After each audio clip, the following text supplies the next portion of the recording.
कहने की तो बात नहीं है, पर जनता के लिए भी जज्बात वही है। सुरेंद्र बलारा है नाम मेरा, समाज सेवा में मेरी जीवनी रही है। क्षेत्रवासियों की शान रहा हूँ, नेब सराय की पहचान रहा हूँ। तो करो समर्थन मेरा, क्योंकि पहले भी और आज भी मैं आम आदमी का मेज़बान रहा हूँ। मैं आम आदमी का मेज़बान रहा हूँ।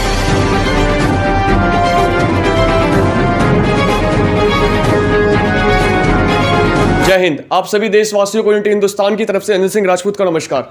जैसे कि आपको पता है कि लोकतंत्र का सबसे बड़ा त्योहार होता है चुनाव, और 2022 में चुनाव है। इसके समक्ष कई सारी रणनीति हमारे क्षेत्रीय स्तर पे लागू भी होती है, और इसमें हर एक वो चेहरा जिसने समाज कल्याण में अपनी एक अहम भूमिका निभाई है, वो सभी उस चेहरे को देखना पसंद करते हैं जिसने समाज के लिए कुछ किया है। तो आज हम श्रीमान सुरेंद्र बलारा साहब के पास आए हैं। ये किसी परिचय के मोहताज तो है नहीं, फिर भी हम थोड़ा सा इनसे आपकी परिचय करवा देते हैं। सबसे पहले बहुत बहुत स्वागत है सर हमारे चैनल यूनिटी हिंदुस्तान में आपका। नमस्कार। कैसे हैं आप? सब कुशल मंगल? सब बढ़िया। अच्छा सर, ये बताइए कि जो समाज सेवा करने की जो आपके अंदर जो भावना है, वो सबसे पहले जगी कब से प्रेरित हुए आप? क्या है कि हमारे जो दादा थे वो आर्मी में थे। जी जी। हमारे फादर भी आर्मी में थे। हम किसी कारण से ठीक है भाई आर्मी नहीं का जो भी नहीं कर पाए, पर हमारे एक जो मन में देश भावना है वो परिवार से ही है। मतलब परिवार से दादाजी तो मतलब आर्मी में थे, वही देशभक्ति की भावना अभी तक आप में है। हाँ। और आपके बच्चों में भी है। बच्चों में भी है। चलिए, बहुत बढ़िया लगता है कि मतलब सबसे बड़ी बात तो मुझे विशेषता अच्छी ये लगी कि इनके दादाजी मतलब वो आर्मी में थे, और जिसके घर में जो व्यक्ति आर्मी में होता है उसके अंदर पहले से देशभक्ति की भावना होती है, उसके अंदर उजागर करने की आवश्यकता नहीं पड़ती है। चलिए, बहुत बढ़िया सर। सबसे पहले आप ये बताइए कि जनता का समर्थन आपके साथ काफी अत्यधिक है, और जैसे कि मैं अपने कैमरामैन से निवेदन करता हूं कि वो दिखाए भी कि जनता हमेशा इनके मतलब द्वार पे आती है, अपनी बातचीत रखती है और इनसे बातचीत करने का प्रयास भी करती है। हम जनता से भी बात करेंगे, हालांकि हम इनसे पहले बात करते हैं। सर ये बताइए कि आपके पास जनता का समर्थन काफी अत्यधिक है, तो इस बार चुनाव लड़ने का कोई प्लान है आपका? नहीं, मैंने पहले 2 बार चुनाव लड़े हैं। 2012 में मैंने लिया, इंडिपेंडेंट लड़ा था जी। 17 में 2000 आप पार्टी से लड़ा था, तो ठीक है सेकंड नंबर में रहा, कुछ वोटों से रह गया। उसके बाद भी निरंतर मैं जी। अपने समाज मतलब एरिया में लगा रहा हूँ। अच्छा। जो भी पार्टी ने काम दिए अपनी तरफ से हुए हैं, मैं निरंतर उसमें करता रहा हूँ उसको। अच्छा, ये जो महामारी थी, कोरोना महामारी, ये तो एक मतलब पूरे विश्व को इसने हिला दिया कहा जाए तो, और भारत तो इसका सबसे बड़ा हिस्सा है। तो इसके संदर्भ में सर मतलब आपने क्षेत्र में बहुत सारे काम करवाए हैं, तो सर ऐसे कौन से काम मतलब करवाए हैं आपने, जो थोड़ा हमारे दर्शकों को बता दीजिए। कि मेरे पार्टी तरफ से एक मेरी ड्यूटी लगाई गई थी हमारे स्कूल, जो MCD का स्कूल था, तो हमें वहाँ सुबह शाम खाना वितरण करना था जी। साथ में हमें जो आधार कार्ड पे लोगों को राशन देना था, उसकी भी ड्यूटी मेरी थी जी। तो लोगों को प्रॉपर एक गाइडलाइन दे के, लाइन लगा के वो सारा काम, प्लस जो अपनी गाड़ी लेके मैं जो खाना एरिया में डिवाइड करता था वो भी करता था। अच्छा। और हमने दूसरे विधानसभा में भी लोगों की बहुत बड़ी मदद करी है, पार्टी के उसके आगे अनुसार हमने वहाँ भेजा है। सर यदि आप सत्ता में आते हैं, सर कहा जाता है कि सत्ता में आने के बाद हर एक नेता अपना कहीं ना कहीं रूप दिखा देता है, नेता भ्रष्ट हो जाते हैं कई बार, लेकिन सर यदि आप सत्ता में आते हैं तो क्षेत्र विकास में, जैसे कि सर नेब सराय है, आप तो मुझे कहने की बात नहीं, क्योंकि आप खुद एक समाज सेवक हैं और नेता तो बाद में आप, क्योंकि आपने, मैं देखता हूँ अक्सर देखता हूँ, चाहे कुछ भी समस्या होती है सबसे पहले आप पहुंचते भी हैं। और सर आपने नेब सराय की गलियां देखी होगी, सड़कों की समस्या काफी अत्यधिक है, तो सर अगर आप सत्ता में आते हैं तो इनमें सुधार देखने को मिलेगा, नहीं मिलेगा? नहीं, हम सत्ता में काम करने के लिए आएंगे, हमें कोई पैसा कमाने का वो नहीं है, क्योंकि मेरा परिवार शुरू से ही एक आर्थिक से ठीक रहा है, क्योंकि दादा भी आर्मी में थे, पापा भी हमारे आर्मी में थे जी। तो कभी वो चीज़ नहीं रहा है। तो जो भी क्षेत्र की कमियां हैं, जो या अभी पार्षद हैं जो भी काम नहीं कर पाए हैं, मैं चाहूँगा कि आने को मेरे को पार्टी दोबारा मौका देती है, तो मैं चाहूँगा कि हमारा जो वार्ड है वो पहले 5 नंबर में आए जी जी जी। काम में, साफ़ सफाई में, हर तरीके से ये रहे। तो सर ये जो कार्य करने का, समाज सेवा करने का जो आपके अंदर का जो भाव है, वो मतलब आप जब करते हैं तो मतलब जनता से आपको प्यार मिलता है, तो कैसा लगता है फिर आपको? नहीं, बहुत अच्छा लगता है। मेरा क्या है कि मेरे पास गाड़ी भी है, सब कुछ है भगवान की दया से, पर मैं अपना बाइक पे घूमता हूँ जी जी। उससे क्या लोगों से मिलना आसानी से होता है। बिल्कुल बिल्कुल, ठीक है ना। कहीं रुक के बात करनी है, लोगों की समझ सुननी है। मैंने अपने यहाँ भी लोगों के लिए कोई भाई जो भी आधार कार्ड है या वोटिंग कार्ड है, सबके लिए अपना कैंप यहाँ चलता रहता है हमारे यहाँ, और लोगों की जो समस्या है उनके पास भी जा, घर में जाके या जो भी है जी जी। वो सारे काम कराते हैं जी। बिल्कुल जी।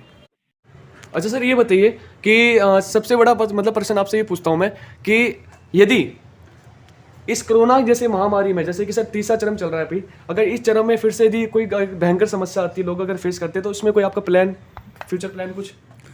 हम तो समाज के लिए? कोशिश करेंगे ये चीज़ तीसरी लहर इतनी ज़्यादा ना बढ़े, क्योंकि हमने 2 लहरों को भी देखा है कि लोगों को कितना बड़ी परेशानी हुई है आर्थिक और सामाजिक तौर पे। तो हम चाहेंगे कि चीज़ ना बढ़े। कोई ऐसा कुछ बढ़ता भी है तो हम समाज के लिए हमेशा उत्तरपथ खड़े हैं। जो भी हमसे आर्थिक सामाजिक सहायता होगी वो पूरे करने के लिए तैयार बैठे हैं। मैं आपको बता दूं दर्शकों, हमारे जो सुरेंद्र जी हैं वो बोलने पे कम करने पे ज़्यादा विश्वास करते हैं। तो इनके संदर्भ में मुझे 2 पंक्ति याद आई और मैं आप सुनाता हूँ कि सूरज सा तेज नहीं मुझ में दीपक सा जलता देखोगे, सूरज सा तेज नहीं मुझ में दीपक सा जलता देखोगे, अपनी हद रोशन करने से तुम मुझको कब तक रोकोगे, मैं पत्थर पे लिखी इबादत हूँ शीशे से कब तक तोड़ोगे, मैं झुकने वाला नाम नहीं तुम मुझको कब तक रोकोगे। सर आपके अंदर का जो ईमानदारी की जो भावना आपके अंदर की है, जो जोश वाली जो युवा भी आपको जैसे कि आप देख सकते हैं, युवा का भी समर्थन काफी इनसे काफी अत्यधिक है इनके पास। तो इससे संदर्भ में थोड़ा सा लोगों से भी बात करते हैं हम। अच्छा आइए, सबसे पहले बहुत बहुत स्वागत सर हमारे चैनल न्यूटी हिंदुस्तान में आपका। ठीक, थैंक यू भैया, नमस्कार। मैं आने लगा। कैसे हैं आप? ठीक हूँ भैया। अच्छा, सुरेंद्र जी से जुड़ने का आपका सबसे बड़ा कारण क्या है? बहुत पहले से भैया, मैं बचपन से आया हूँ इन्हीं के पास, यहाँ नज़दीक में ही रहता हूँ, मेरा हलवाई का काम है जी। भैया। बहुत अच्छे हैं, बहुत मदद की है भैया ने। अभी आग लग गई थी तो वहाँ खाना बंटवाया था भैया ने। ठीक है, बहुत अच्छे हैं, सबकी हेल्प करते हैं। जब भी कोई भी आ जाता है दरवाजे पर, उसके साथ चलने का आधी रात तैयार हो जाते हैं। तो मतलब ये सब देख देख के आपको अंदर और अच्छा लगता है कि भैया सप्ताह में आए और अच्छा मौका मिले काम करने का। अच्छा, चलिए और लोगों से बात करते हैं, थोड़ा सा युवाओं से बात करने का प्रयास करते हैं। हाँ जी सर, नमस्कार, क्या नाम है आपका? मेरा नाम अंकुर है जी। नमस्कार जी। कहते हैं सर कि युवा के ऊपर अपने परिवार अपने समाज की जिम्मेदारी होती है। जी। और युवा जो करेगा वो आने वाली पीढ़ी पे डिपेंड करता है, जैसे कि युवा करेगा। तो सर लगता है कि आप सुरेंद्र जी का समर्थन कर रहे हैं और ये भी हमारे अभी कहीं ना समाज के बहुत बड़े युवा हैं, उसके तौर पर निकले हैं, तो आप इनसे जुड़े हैं।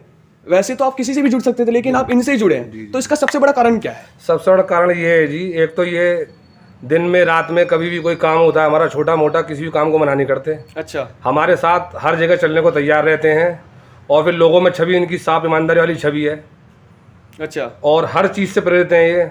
जैसे पिछली बार आपने बताया अभी कोरोना महामारी में कोरोना महामारी में इन्होंने काफ़ी ज़्यादा मदद करी है लोगों की, खुद खड़े होकर इन्होंने सारी चीज़ें कराई हैं।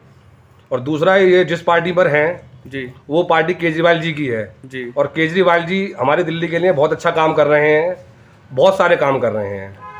दर्शकों हम आपको बता दें कि कुछ ऐसी नीति कुछ नियम निकलते हैं जो केंद्र स्तर पे लागू होते हैं और चाहे वो राज्य स्तर पे भी लागू हो, लेकिन क्षेत्रीय स्तर पे वो सही ढंग से लागू नहीं हो पाता है। उसी के संदर्भ में जो था, जैसे कि एक हमारा केजरीवाल सरकार ने एक बहुत बड़ी चीज़ बताई थी कि CCTV कैमरे हमारे गली हर एक मोहल्ले में लगाएंगे, लेकिन उनके साथ हर एक गली एक मोहल्ले में लगाने के तत्पर जो खड़े हुए थे वो सुरेंद्र जी खड़े हुए थे और उन्होंने लगवाया भी है। जब तक काम पूरा नहीं हुआ, जब तक वो अपने स्थान से हटे भी नहीं थे, क्योंकि वो मुझे बताने की जरूरत नहीं है, दर्शकों को सब पता है। तो मैं आपको एक चीज़ और बताता हूँ, और भी लोगों से बात करने का प्रयास करते हैं। सबसे पहले 2-3 बाइट और लेते हैं। आइए जी, नमस्कार, क्या नाम है आपका?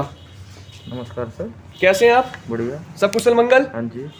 अच्छा ये बताइए, लगता है 2022 में चुनाव है, ठीक है, और आप सुरेंद्र जी के पास बैठे हुए हैं, ठीक है, तो सच बताइएगा, समर्थन दिल से पूरा है इनके पास? जी जी। पक्का? जी जी। मतलब क्या विशेषता है इनके अंदर? सर जो भी काम होता है आसानी से हमारा हो जाता है। यहाँ पे आने के बाद भी सब कुछ, कोई दिक्कत नहीं आती हमें। तो वो कहीं ना कहीं सच्चे ईमानदारी वाली छवि वाली नेता ही है। बिल्कुल जी, बिल्कुल जी। चलिए दर्शकों, मैं और लोगों से तो बात करूंगा नहीं, मैंने आपको जैसे दिखा दिया। आपको यदि देखना ही है तो क्षेत्रीय स्तर पे जब मैं ग्राउंड रिपोर्टिंग करूंगा, जब आप देखेंगे अच्छी तरह से, तो यदि आपको वीडियो अच्छी लगे तो वीडियो को लाइक कीजिए, चैनल पे पहली बार है तो सब्सक्राइब कीजिए। मिलते हैं एक ऐसी वीडियो के साथ। और लास्ट में एक चीज कहूंगा एक बार सभी नेताओं के लिए, खासकर सर आपके लिए, कि चरित्र जब पवित्र है तो क्यों है दशा तेरी, ये पापियों को हक नहीं कि ले परीक्षा तेरी। मिलते हैं एक ऐसी वीडियो के साथ। जय हिंद, जय भारत।